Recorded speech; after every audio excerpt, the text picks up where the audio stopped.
Times network ద్వారా గుర్తించబడ్డ India's number 1 varicose veins hospital Avis ని సంప్రదించండి. హాయ్ హలో నమస్తే, welcome back to Suman TV. మరి ఈరోజు కోల్కతా ఇన్సిడెంట్ మనందరికీ తెలిసిన విషయమే. గత 10 రోజుల నుంచి దీని మీద న్యూస్ ఛానల్స్ కానీ ఆర్టికల్స్ కానీ అన్నీ జరుగుతున్నాయి. రోజుకు ఒక ట్విస్ట్ చూస్తూనే ఉన్నాం మనం. సంజయ్ రాయ్ DNA టెస్ట్ అంటున్నారు, పాలిగ్రఫీ టెస్ట్ అంటున్నారు, అనలైజింగ్ టెస్ట్ అంటున్నారు, ఒక పక్క సైకో అంటున్నారు, ఇన్ని టెస్టులు కూడా చేస్తున్నారు. మరి ఈ న్యూస్ ఫాలో అవుతున్నారు చాలామంది సిటిజన్స్ కూడా ఈరోజు మనతో పాటు. అందులో ఒక ఆవిడ ఉమెన్ ఎంటర్ప్రీనియర్ భావన గారు మా కాల్ చేసి మీ సుమన్ టీవీలో నేను కూడా నా ఫీలింగ్ షేర్ చేసుకోవాలండి అబౌట్ దిస్ కోల్కతా ఇన్సిడెంట్ అని చెప్పారు. మరి ఆవిడ ఈరోజు మనతో పాటు స్టూడియోలో ఉన్నారు. మరి ఏం మాట్లాడతారో తన మాటలను తెలుసుకుందాం. నమస్తే భావన గారు. నమస్తే అండి. భావన గారు చెప్పండి, మరి కోల్కతా ఇన్సిడెంట్ జరిగి ఒక 10 రోజులు అవుతుంది, దాని మీద చాలా వీడియోస్ చూస్తూనే ఉన్నారని చెప్పారు. నాకు కాల్ చేశారు, నేను కూడా మాట్లాడాలి, మీరు షేర్ చేసుకోవాలి మీ సుమన్ టీవీలో అని. ఏం మాట్లాడతారు? నేను ఒక నైట్ 8 అయింది ఇది ఇన్సిడెంట్. లైక్ 4-5 డేస్ నుంచి నేను కూడా కొంచెం చూస్తున్నాను. ఇవ్వద్దు, ఎంత చూడకూడదు అనుకున్నా సరే భయం వేస్తుంది చూస్తుంటే అని చెప్పేసి వాట్సాప్లో స్టేటస్లో నేను అన్నీ చూస్తున్నాను. అంటే నేను వాళ్ళ పేరెంట్స్ ఇంటర్వ్యూ కూడా నేను రీసెంట్గా చూశాను. అది ఎలా ఉందంటే తప్పు చేసినాడు బాగానే తిరుగుతున్నాడు అని అనిపిస్తుంది. ఫర్ ఎగ్జాంపుల్ అంటే ఏంటి నెక్స్ట్ అంతేనా? ఇంకా పేరెంట్స్ ఇంటర్వ్యూ చూశాను, వాళ్ళ పెయిన్ చూశాను. వాళ్ళకి నాకు మిడిల్ క్లాస్ పేరెంట్స్ అంతలా చదివిపించి ఆ అమ్మాయిని డాక్టర్గా చూద్దామని కూడా అనుకున్నారు. ఏంటి దానికి? నేను కూడా ఆడపిల్ల తల్లిని. ఒక డెలివరీ పెయిన్స్ ఒక మదర్కి, ఒక ఆడదానికే తెలుస్తుంది అన్నట్టు ఆడపిల్ల చచ్చిపోతుంది, పెరిగిన పిల్ల చనిపోయింది అంటే ఆ పెయిన్ ఒక మదర్కే ఉంటుంది, అబ్బాయి కన్నా తల్లిదండ్రులకి ఉండదు. నేను చూసుకునేది 3-4 డేస్ నుంచి. నాకు పాప ఉంది, నా కజిన్స్కి ఆడపిల్లలు ఉన్నారు, నా ఫ్రెండ్స్కి ఆడపిల్లలు ఉన్నారు. అంటే ఎక్కడో జరిగింది, అదే మన ఇంటి పిల్ల కూడా ఉంటే ఏంటి పరిస్థితి? బతుకుతామా చచ్చిపోతామా స్పాట్లో, ఏంటి పరిస్థితి అని. స్కూల్కి వెళ్ళేటప్పుడు ఎలా తీసుకువెళ్ళాలి, ఎలా తీసుకురావాలి? వర్కింగ్ ఉమెన్స్ అంత దూరం వెళ్ళి పిల్లల్ని ఎలా తీసుకురావాలి, ఆడపిల్లల్ని? అంటే ఇంకా డెలివరీ పెయిన్స్ ఒక మదర్కే తెలుస్తాయి. అది ఎంత చెప్పినా అర్థం కాదు. పక్క నుండి హస్బెండ్ చూస్తున్నా, బ్రదర్ చూస్తున్నా, ఫాదర్ చూస్తున్నా, ఎవరికి అర్థం కాదు ఆ పెయిన్ ఇలా ఉంటుంది అని. మగపిల్లల తల్లిదండ్రులకి ఆ పెయిన్ తెలియదండి. ఆడపిల్లలు, ఆ పాప చనిపోయింది, వాళ్ళ పేరెంట్స్ పెయిన్ విన్నాను నేను. ఇంత కష్టపడింది, తన టాపర్ అని చెప్తున్నారు వాళ్ళు. 8:30కి ఫోన్ మాట్లాడిందని చెప్తున్నారు, ఇలా తిన్నానని చెప్తున్నారు, అన్నీ షేర్ చేసుకుంటుంది అని చెప్తున్నారు. ఇన్ని అవర్స్ డ్యూటీ అయిన తర్వాత కూడా పేరెంట్స్ కూడా అడగలేకపోయారు, ఇన్ని అవర్స్ కంటిన్యూగా నువ్వు ఎందుకు చేస్తున్నావు, వచ్చేసాయి అంటే. ఒక ఆ వర్కింగ్ ఉమెన్కి ఆ ఫ్రీడమ్ కూడా లేదా? ఇన్ని అవర్స్ నేను చేయలేను, 8 అవర్స్, 14 అవర్స్, 16 అవర్స్, అంతకు లిమిట్ అయ్యి మనుషులు ఆడవాళ్ళు చేయగలుగుతారా? పర్సనల్ ప్రాబ్లమ్స్ ఉంటాయి. అంటే అక్కడ డ్యూటీ వేసే వాళ్ళకి లేదా సెన్స్? లేకపోతే ఈవెన్ పేరెంట్స్ కూడా అడగలేకపోయారు, ఓకే మా అమ్మాయి చేస్తుంది కదా 100% ఇచ్చేస్తుంది అన్నట్టు వాళ్ళు ఉన్నారు. అంతే తప్ప అక్కడ ఏదో మిస్టేక్ అవుతుంది అన్నది వాళ్ళకి అట్లా గ్లిచ్ అవ్వలేదు. ఏదో అవుతుంది, ఇన్ని అవర్స్ కంటిన్యూగా ఎందుకు చేశారు అన్నది. టీవీస్లో కూడా చూశాను సంజయ్ రాయ్ని నేను. వాడిని చాలా జాగ్రత్తగా చేతులు చేసి తీసుకొని వెళ్తున్నారు, నన్ను ఊరేసుకోండి అని చెప్పేసి అన్నాడు. ఆడంత డేర్గా అన్నాడంటే ఏదో ఉంది వెనకాల. తను చాలా పవర్ఫుల్గా ఉన్నాడు, దాన్ని ఎవరు ఏం చేయలేరు అన్నట్టు ఆ వర్డ్ రిలీజ్ చేసేసాడు బయటకి. అది ఎంతవరకు అంటే ఇంకా ఎలా పాపలను ఎలా ప్రొటెక్ట్ చేయాలి, మదర్స్ ఎలా చేయాలి, ఫాదర్స్ ఎలా చేయాలి, మెయిన్ ఆడపిల్లల తల్లిదండ్రులు ఎలా చేయాలి? ఏదైనా వెపన్ ఇవ్వాలా చేతికి? వెపన్ పెట్టుకొని వెళ్ళండి అమ్మా, హ్యాండ్ బ్యాగ్లో ఏదైనా ఇస్తే స్పాట్లో చేసేయండి. ఒకవేళ అలా చంపేశారే అనుకోండి అమ్మాయిలు, ఏమన్నా మళ్ళీ అమ్మాయిలను ఏమైనా చేస్తారా మీరు? దానికి ఏమన్నా ఉందా? లేదంటే ఒక ఫోన్ కాల్ పెట్టండి. మీకైనా ప్రాబ్లమ్స్ ఉంటే మాకు ఫోన్ చేయండి పర్సనల్గా. మీ పేరెంట్స్కి చెప్పుకోలేరు, బ్రదర్స్కి చెప్పుకోలేరు, ఫ్రెండ్స్ కూడా చెప్పుకోలేరు. కొన్ని హెరాస్మెంట్ చేసేవి నేను ఎంప్లాయీని, నేను ఫేస్ చేసుకునే వచ్చాను. అంటే కొంతమంది ఫేస్ చేస్తారు, కొంతమంది చేయలేరు. ఒక నెంబర్ ఇవ్వండి, ఒక టీంని అలొకేట్ చేయండి, మాకు చెప్పండి. మీకైనా ప్రాబ్లం వస్తే వాళ్ళు జెన్యున్గా చెప్పారా లేదా అన్నది స్పై చేయండి. వాడు నిజంగానే సైకోగాడా కాదా అన్నది స్పై చేసి వాడిని పనిష్ చేయండి. ఆ పనిష్ చేసింది ఈ అమ్మాయికి కూడా తెలియవసరం లేదు. నెక్స్ట్ డే నుంచి ఆ అమ్మాయికి హెరాస్మెంట్ రాదు, వాడు కనిపించాడు కాబట్టి ఓకే నాకు ఇది క్లియర్ అయిపోయింది అన్న థాట్తో ఉంటుంది. అరే మనం మూవీస్ కూడా చూస్తున్నాము, రేప్ కేసు అవుతుంటే 3 hours మూవీస్లోనే జస్టిస్ వచ్చేస్తుంది. ఓ పని చేయండి, మూవీస్లో కూడా ఇలాగే ఉంటుంది అని రియాలిటీ చూపించండి. మూవీస్లో 3 hours మూవీస్లో క్లైమాక్స్లో వచ్చేటప్పటికి వాడు చచ్చిపోతాడు.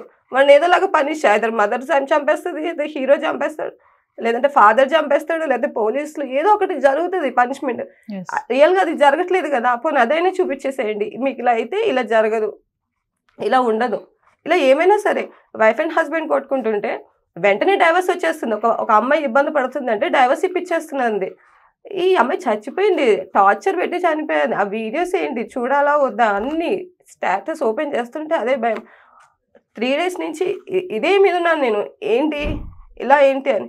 స్కూల్ నుంచి వచ్చే అమ్మాయిని నేను యాక్చువల్గా మా ఇంటికి డ్రాప్ చేయించుకోవాలి, ఆఫీస్లో డ్రాప్ చేయించుకుంటున్నాను, నాతో పాటు తీసుకెళ్తున్నాను, నాతో పాటు తీసుకొస్తున్నాను. ఎంతవరకు ఇలాగా నాకు ఉంది కాబట్టి నాకు ఉంది ట్రాన్స్పోర్టేషన్ ఉంది, సోర్స్ ఉంది కాబట్టి నేను నా ఆఫీస్ దగ్గర దింపించుకొని తీసుకొని వెళ్తాను. మిగిలిన నా ఫ్రెండ్స్ పిల్లలు, సొసైటీలో ఉన్న పిల్లలు, నా కజిన్స్ పిల్లలు, చిన్న చిన్న పిల్లలు ఒకరు ఫోన్లు చేసుకొని ఎక్కడ పంపకు అక్కడ పంపకు, చదువు ఆపేస్తే అయిపోతుంది కదా, మళ్ళీ పెట్టేసేయండి పాత రోజులు. 16 సంవత్సరాలకి పెళ్లి చేసేయండి ఆడపిల్లలకి అని, బెటర్. క్లోజ్ అయిపోతుంది 20 yearsకి మొత్తం క్లోజ్ అయిపోతుంది. అంటే ఎటే వెళ్తుంది అని అన్నది అర్థం కావట్లేదు. ఈరోజు మార్నింగే నేను వాళ్ళ పేరెంట్స్ ఇంటర్వ్యూ చేశాను, వాళ్ళన్నీ షేర్ చేసుకుంటున్నారు. ఆ అమ్మాయికి ఎగ్స్ అంటే ఇష్టము, ఎగ్స్ ఎక్కువ ఇంట్రెస్ట్గా తింటుంది, ఇలా మాట్లాడుతుంది, ఈ టైంకి ఫోన్ చేసింది, ఇలా మాట్లాడింది. ఎవరు తీర్చలేరండి ఆ పెయిన్ని, ఎవరు తీర్చలేరు. మీ ఎమోషన్ అర్థమవుతుంది భావన గారు, ఎందుకంటే చాలా మందికి ఉంటుంది. ఇప్పుడు ఈ న్యూస్ చూసిన వాళ్ళు కానీ ఫాలో అయ్యే వాళ్ళు కూడా మేము అది చేయాలనిపిస్తుంది, వాడు కనబడితే వాడిని చంపేయాలన్నంత కోపం మీ కళ్ళలో కూడా కనిపిస్తుంది. ఆడంత సైకో అని కాలేజీలో అందరికీ తెలుసు. ఎందుకు ఎవరు యాక్షన్ ఎవరో ఒకరు అని తెలియాలి కదా, వాడిని తీసేయండి. లేకపోతే ఈ టైమింగ్స్లో వాడిని వేయొద్దు, నైట్ టైంలో వాడిని వేస్తే ఏమైనా ఛాన్సెస్ ఉంటాయేమో, మనుషులు ఉన్న టైంలోనే వేయండి, టీం ఉన్న టైంలోనే వేయండి అని చెప్పుకోవాలి కదా. ఒక సైకో తిరుగుతున్నప్పుడు తల్లిదండ్రులకి తెలుసు కదా, కనీసం ఆడింట్లో ఎవరో ఒకరికి తెలుసు కదా వీడు వెధవా అని చెప్పేసి, ఏదో ఒకటి ఫోన్ చేసి ఎవరికన్నా వీడి టైప్ ఉన్నాడని చెప్పేసి చెప్పాలి కదా. తల్లిదండ్రులకు తెలుసు కదా, ఫోన్స్ చెక్ చేయండి, మీ పిల్లలు ఏం చేస్తున్నారు, ఏం చూస్తున్నారు, మీ పిల్లలు ఎటు వెళ్తున్నారు. ప్రతి దాంట్లో 2 ఉంటారు, ఇంట్లో ఒకలా ఉంటారు, బయట ఒకలా ఉంటారు. బయట కూడా ఎలా ఉంటారో చూడండి. రేపొద్దున మీ ఇంట్లోనే మీ అబ్బాయి ఇలా చేశాడు అని తెలిస్తే ఏం చేస్తారు మీరు? ఆ పనిష్మెంట్ మామూలుగా ఉంటుందా మీకు? అట్లీస్ట్ ఆ పేరెంట్స్ అన్నా వార్న్ చేయండి, వాడు సంజయ్ రావు ఉన్నాడు అలా చేశాడు, వాడు వెనకాల ఎవరున్నారు వాళ్ళ పేరెంట్స్, వాళ్ళన్నా బయటకు తీసుకురండి. వీడిని తెదవని మీకు తెలీదా? మీరే కదా పెంచారు, మీరే కదా చూస్తున్నారు, డైలీ యాక్టివిటీస్ చూస్తున్నారు. వాడిని ఫ్రెండ్స్లో ఉన్నా కూడా చెప్పేయండి, మన ఫ్రెండ్లో ఒకడు ఈ టైప్ ఉన్నాడు, ఇది కరెక్ట్ కాదు, మనం చెప్పాలి. రేపు పొద్దున మీ చెల్లికే రావచ్చు, మీ పిల్లకే రావచ్చు. మిమ్మల్ని ఒక క్వశ్చన్ అడుగుతాను నవీన, మీకు పిల్లలు ఉన్నారా? ఆడపిల్లలా మగపిల్లలా? 2 మగపిల్లలు. చూసారా, మీరు ఎంత బాధపడుతున్నా మీకు ఆ భయం ఉండదు, బాధ ఉంటుంది. అది నేను ఓపెన్గానే చెప్పేస్తున్నాను. మగపిల్లల తల్లిదండ్రులకి బాధ ఉంటుంది తప్ప భయం ఉండదు. మాకు అలా కాదు. ఒక క్షణం ఒక స్కూల్లో వ్యాన్ డ్రైవర్ ఏం చేస్తాడో, ఒకవేళ ఇంటికి వచ్చిన తర్వాత ఇంట్లో ఎవరు ఉంటారో ఎవరు వస్తారో అంత 24 hours కెమెరాలు పెట్టుకొని ఇంట్లో ఎంత చేస్తున్నా కూడా అయిపోతున్నాయి కదా. అంటే ఏంటి దీనికి, ఇంతేనా? ఇంకా మూవ్ ఆన్ అయిపోవడమేనా? ఈ రోజుకి సంజయ్ రావు ఇంకా అలాగే ఉన్నాడు. అట్లీస్ట్ పనిష్మెంట్ ఇవ్వండి వాడికి, ఒక కాలో చేయో తీసేయండి, ఇరిచేయండి. రైట్ హ్యాండ్తో చేసుకునేటట్టు అన్ని పనులు ఒక చేయి తీసేయండి. అది కూడా పబ్లిక్లో చేయండి, మాకు కనిపించేటట్టు. కనీసం భయపడతారు కదా. ఇంకోటి, మేము ఇలా ఏదో పని చేస్తుంటుంటే ఇంట్లో పేరెంట్స్ మీదకి వెళ్ళిపోతున్నారు, సిస్టర్స్ మీదకి, బ్రదర్స్ మీదకి మొత్తం ఎంక్వైరీ చేస్తున్నారు అన్న భయం అన్నా ఇవ్వండి. కుర్రాళ్ళకి, బాయ్స్కి భయం ఉండాలి. అరే మా ఫ్యామిలీని టచ్ చేస్తున్నారు, మొత్తం అందరికి చూపించేస్తున్నారు. అంటే మేము తప్పు చేస్తే పేరెంట్స్ కి కూడా శిక్ష పడుతుంది అని చేయాలి, పనిష్మెంట్ ఉండాలి. ఇప్పుడు స్కూల్ పంపిస్తున్నావు, కాలేజీ పంపిస్తున్నావు, వాడు ఏంటో నీకు తెలీదా? వాడి క్యారెక్టర్ ఏంటో తెలియదు. వాడు లంచ్ ఏం తింటాడు, బ్రేక్ఫాస్ట్ ఏం తింటాడు, ఏ టైంకి ఏం తాగుతాడు, ఏం తింటాడు, ఏం పడుకుంటాడో తెలిసినప్పుడు వాడి మెంటాలిటీ, వాడి క్యారెక్టర్ తెలీదా నీకు? నువ్వు సొసైటీలోకి ఎలాంటి పంపిస్తున్నావు? అసలు చదువు అనిపించి ఇంట్లో కూర్చోబెట్టారు, అయితే బాధ లేకపోతే కౌన్సిలింగ్ దేనికో దానికి పంపించుకోవాలి. అంటే ఎక్కడ ఎండ్ ఏంటి అన్నది. నెక్స్ట్ ఇంకోటి అయితే మళ్ళీ ఇంకోటి. ఇప్పుడు ఇంతమంది క్యాండిల్స్ పట్టుకొని ఇంతలా చేసి అంత రోడ్ మీద అన్ని చేస్తున్నారు, చూస్తున్నాం. అది సాటిస్ఫైగా లేదు, అసలు ఎక్కడ అనిపించట్లేదు సాటిస్ఫైగా.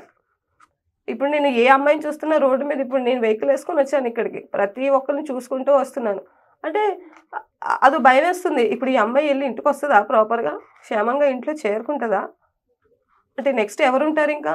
ఒకవేళ మా ఇంట్లో కాకపోయినా పక్కింట్లో అన్న, సొసైటీలో అన్న, రిలేటివ్స్లో అన్న, కజిన్స్లో అన్న, ఫ్రెండ్స్లో అన్న ఎంత ప్రొటెక్ట్ చేయాలి ఆడపిల్లల్ని? అంటే మగపిల్లలు ఉన్న పేరెంట్స్కి ఏం చెప్పాలనుకుంటున్నారు ఈ ఇన్సిడెంట్ ద్వారా మీరు? వాళ్ళని గమనించండి, వాళ్ళ ఫోన్స్ చూడండి, వాళ్ళని ట్రాక్ చేయండి, అవసరమైతే ఒకరోజు సెలవు పెట్టి వాళ్ళని స్పై చేయండి. ఏంటి, ఎలా వెళ్తున్నారు, ఏ టైంకి ఎక్కడ వెళ్తున్నారు, ఏం చేస్తున్నారు, తిన్నంగా ఉన్నారా లేదా, అట్లీస్ట్ స్పై చేసుకోండి. మీ మనసు కన్నా తెలియాలి కదా, మాకు ఎదవలు ఉన్నారు, మాకు ఎదవలు పుట్టారు అని మీకు తెలియాలి కదా. అలాగనే చూసుకోండి, వాళ్ళు దండించండి, వాళ్ళు లోపల పెట్టుకోండి. ఇలా కాదు, ఇలా ఉండాలి, మన ఇంట్లో ఒక చెల్లి ఉంది, ఒక అక్క ఉంది, మన కజిన్స్ పిల్లలు ఉన్నారు అని అట్లీస్ట్ అదన్నా చెప్పుకోవాలి కదా. ఇప్పుడు సిబిఐ ఇన్వెస్టిగేషన్ చేశారు, ప్లస్ మళ్ళీ సంజయ్ రాయ్కి పాలిగ్రఫీ టెస్ట్ చేశారు, అనలైజింగ్ టెస్ట్ చేశారు, ఇన్ని టెస్టులు చేశారు కదా, దాని గురించి ఏమంటారు? నాకు అవన్నీ ఎలా అనిపిస్తున్నాయి అంటే, మనం ఎవ్రీ 6 monthsకి మెడికల్ టెస్ట్ చేయించుకుంటాం కదండి, మన బాడీ ఎలా ఉంది అని. పాపం సంజయ్ రావుకి అది చేసి వాడికి ఇస్తున్నారేమో అని అనిపిస్తుంది. నాకైతే అదే అనిపిస్తుంది. వాడికి ఎందుకు చేయాలి? వాడు ఇది అని తెలిసిన తర్వాత అట్లీస్ట్ మా సాటిస్ఫాక్షన్ కన్నా వాడిని రోడ్ మీద తీసుకొస్తే తన్నొచ్చు కదా. ఎందుకు టెస్ట్లు ఎందుకు చేశారు, ఏం చేయడానికి చేశారు కానీ అదన్నా చెప్పాలి కదా. ఇది చేయడానికి చేశాము, అవును వాడు వెధవ, వాడు మృగంలా చేశాడు. అంత టార్చరా, మరీ అంత టార్చరా, అంత పెయినా, రూమ్ అంతా బ్లడ్ అయిపోయింది, కాలు ఇచ్చేసి చేతులు ఇచ్చేసి ఐస్లో ఏమో గ్లాసెస్ అన్ని గుచ్చి మరి అంత మరి అంత క్రూరమా అది. అది మనిషి కాదు అసలు, ఇంకా మనిషే కాదు. అన్ని సంవత్సరాల నుంచి వాడు ఎలా చేస్తున్నాడు, ఎలా సస్టైన్ అవుతున్నాడు, అక్కడ ఎలా జాబులు చేస్తున్నాడు అంటే ఈ లెక్కన కొన్ని వీడియోలు తీసి ఎంతమందిని టార్చర్ పెట్టాడు వాడు. నువ్వు ఇలా చేయకపోతే నేను ఈ వీడియో పంపిస్తాను బయటకి, ఇలా చేస్తానని ఎంతమందిని చేశాడు వాడు. అంటే ఏం చేస్తారు ఇవన్నీ తెలిసి అంటే ఎంతవరకు కొంతమంది పేరెంట్స్ గుండె పగిలి చచ్చిపోయేటట్టున్నారు ఆ జస్టిస్ వచ్చేసే వరకు ఆ అమ్మాయికి. నాకు 4 days నుంచి ఫుడ్ లేదు, అసలు ఏం అర్థం కావట్లేదు నాకు. ఎంత ఇంకా చిన్నది, ఇంకా ఎంత చదివిపించాలి, ఎక్కడ పంపించాలి అమ్మాయిని, నేను ఎంతవరకు చదివిపించాలి? వాళ్ళ బ్రదర్స్తో పంపించాలా, లేకపోతే మామలతో పంపించాలా, బాబాయ్లతో పంపించాలి, ఎవరితో పంపించాలి? ఎంతసేపు మదరు ఫాదరు ఎలా చూసుకుంటారండి? అంటే ఎలా చూసుకోవాలంటే వాళ్ళు ఉద్యోగాలు మానేసి పిల్లల్ని చూసుకుంటే సరిపోతుంది. ఎలా పోషించుకోవాలి పిల్లల్ని, ఎలా చూసుకోవాలి? స్కూల్కి వెళ్ళి తీసుకురావాలి, స్కూల్ నుంచి తీసుకురావాలి, ట్యూషన్కి పంపించాలి, ట్యూషన్ తీసుకురావాలి, మళ్ళీ ఎవడో ఒకటి ఎదవచ్చి ఏదో ఒకటి చేస్తాడు, 1 నిమిషం అటు ఉన్నా బాధపడాలి. మీ యొక్క ఆవేశం అర్థమవుతుంది భావన గారు. అంటే ఒక ఆడపిల్ల మదర్గా మీరు చెప్పారు, మగపిల్లలు ఉన్న పేరెంట్స్కి బాధ అంత అర్థం కాదు, ఆడపిల్లల కన్నా వాళ్ళకి బాధ అంత బాధ ఉంటుంది, భయం ఉండదు. బాధ ఎంతవరకు ఇప్పుడు మీరు చూస్తారు, నాకు తెలిసి మీరు కూడా ఆ రోజు నుంచి బాధపడుతూనే ఉన్నారు. అయ్యో ఏంటి ఇదే, నా స్థానంలో నా చెల్లి కూతురో, నా ఫ్రెండ్ కూతురో, మా అక్క కూతురో, ఎవరో సొసైటీలో ఎవరో ఒక డాటర్, నాకు తెలిసిన వాళ్ళు. అప్పుడు మనకి వేరే దగ్గర జరిగింది కాబట్టి సరిపోయింది, మన దగ్గర లేదు. మన దగ్గర జరిగేటప్పుడు, పక్కింట్లో జరిగేటప్పటికి బాధ ఉంటుంది, బట్ నెక్స్ట్ ఇంకొక భయం ఉంటుంది. అది మీకు ఉండదండి.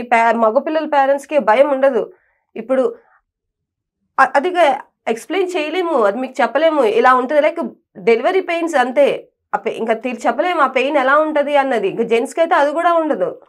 అంటే చూడడానికి బాగానే ఉంటారు, వీడు ఎలా ఉంటాడు అన్నది ఎలా తెలుస్తుంది? ఒక టీంనన్నా పెట్టండి, ఒక నెంబర్ ఇవ్వండి, లేదా వెపన్స్ ఇవ్వండి, నైఫ్లు క్యారీ చేయండి అని చెప్పండి. ఏదైనా అంటే ఇమీడియట్గా తీసుకొని ఏదో ఒకటి చేయండి అని చెప్పడం అంతే. అమ్మాయి అన్న అవర్స్ జాబ్ చేసి వర్క్ చేసి స్ట్రెయిన్ అయిపోయి పడుకుంది ఆ అమ్మాయి. ఆ దిక్కుమాల హాస్పిటల్లో కనీసం డాక్టర్స్కి ఒక రూమ్ కూడా లేదు, లాక్ వేసుకొని పడుకునే ఇది కూడా లేదు. ఇలాంటివి ఇంకా ఎన్నున్నాయో మరి. లాక్ వేసుకొని పడుకోవాలి కదా. ఒక అమ్మాయి ఒక రూమ్లో పడుకుంది, సెమినార్ రూమ్లో వెళ్ళి పడుకుంది. ఆ పడుకున్న వాళ్ళు చచ్చిపోయిన 7తో సమానం. ఎవడొచ్చి ఏం చేసి డోర్ వేస్తున్నాడో ఎవరికి తెలుస్తుందండి? అంటే పడుకునేటప్పుడు కూడా పేరెంట్స్ నన్ను పక్కన కూర్చోమంటారా? ఒక ఆడపిల్ల పడుకుంది అనుకోండి, పక్కన కూర్చోమంటారా? మా అమ్మాయి పడుకుంది, మా అమ్మాయి లేచిన తర్వాత మేము లెగాలి, అప్పటిదాకా మా అమ్మాయిని మేము కాయాలనుకోవాలా? మీరు చెప్పండి, ఏం చేయమంటారు? ఎవరైనా అమ్మాయి జాబ్ చేస్తుంది, ఎవరైనా పక్కన సెక్యూరిటీని పెట్టాలా? పడుకున్న అమ్మాయి ఎలా పడుకుందా అని చెప్పేసి. మీ క్వశ్చన్కి ఏవి నా దగ్గర ఆన్సర్ లేవు భావన గారు, ఎందుకంటే మీ బాధ అర్థమవుతుంది నాకు. అంటే ఎన్నో ఇన్సిడెంట్స్ జరిగాయి కదా ఇలాగా. ఈ యొక్క కోల్కతా ఇన్సిడెంట్ మీదే ఎందుకు ఇంత మనం చాలా ప్రభావితం చూపిస్తుంది ప్రతి ఒక్కరి పైన, మీతో పాటు నాతో కూడా అందరిపైన దీని యొక్క ప్రభావితం అనేది చాలా ఉందన్నమాట. అంటే ఎట్లా అంటే ఆవేదన అట్లా బయటకు వచ్చేస్తుంది, మీ మాటల్లో బాగా అర్థమవుతుంది. మామూలు టార్చర్ పెట్టాడా అండి? అంత టార్చరా? ఆ పిల్ల చిన్నది, మరి అంత అంత అంత మృగమా? ఒకేసారి చంపేసినా కూడా అయిపోతుంది కదా. ఓకే, రేప్ చేసావు, నువ్వు ఎంజాయ్ చేసావు, చంపేయి. కొంచెం రేప్ చేసావు, నీ సాటిస్ఫై అయ్యావు, అప్పుడు వదిలేయి. ఐదర్ చంపేయి లేకపోతే రేప్ చేయి. కానీ ఏంటి అంత టార్చరా? మనకి చిన్న దోశలు వేసినప్పుడు చిన్న కాలుతోనే సుర్రం అంటది, వెంటనే ఇబ్బంది పడిపోతాము. అదే మన పిల్లలకి కాలుతుందేమని చెప్పేసి వాళ్ళని రానియము, అంత బాగా చూసుకుంటాము. అది ఏంటండి అంత అలానా? సో భావన గారు ఫైనల్గా ఏం చెప్తారు? జస్టిస్ కోసం అందరూ వెయిట్ చేస్తున్నాం, అభయకు కూడా జస్టిస్ రావాలని, వాళ్ళ పేరెంట్స్ కూడా ఒక మంచి జస్టిస్ రావాలని పేరెంట్స్ కూడా చెప్తున్నారు. ఏంటంటే చాలామంది మా అమ్మాయి కోసం ధర్నాలు చేస్తున్నారు బయట, వాళ్ళందరూ నా పిల్లలు లాంటి వాళ్ళే, అంటే వాళ్ళ కూతుర్ని కోల్పోయినా కూడా వాళ్ళు ఏంటంటే మిగతా వాళ్ళందరూ నా పిల్లలు లాంటి వాళ్ళే, పోరాడండి మా అమ్మాయికి జస్టిస్ వచ్చే వరకు అని కూడా చెప్తున్నారు. అంటే మీరు ఫైనల్గా ఏం చెప్తారు? రావాలి జస్టిస్. మేము కూడా అది వెయిట్ చేస్తున్నాను. అవి వచ్చేది కూడా కొంచెం సాటిస్ఫైగా ఉంటే బెటర్ అని అనిపిస్తుంది. అట్లీస్ట్ ఆ అమ్మాయి కోసం అంత పెయిన్ తీసుకుంది. వాళ్ళ అమ్మ మాట్లాడే ఇంటర్వ్యూలో అయితే ఈరోజు నా కూతురు అమ్మ అమ్మ అని ఏడ్చుంటుంది, వాడు టార్చర్ పెట్టేటప్పుడు అని అంటుంది. ఖచ్చితంగా అరుస్తుంది. మరి వాడు అమ్మాయి నోట్లో అవన్నీ పెట్టారు కాబట్టి హోప్ ఫర్ ద గుడ్. రావాలి జస్టిస్. సో వెయిట్ చేద్దాం మేడం. మీతో పాటు మేము కూడా అభయకి మంచి జస్టిస్ రావాలని మనం అందరం కోరుకుందాం. థ్యాంక్స్ ఫర్ యువర్ ఫీలింగ్స్ మా సుమన్ టీవీకి వచ్చి షేర్ చేసుకున్నారు. Thank you.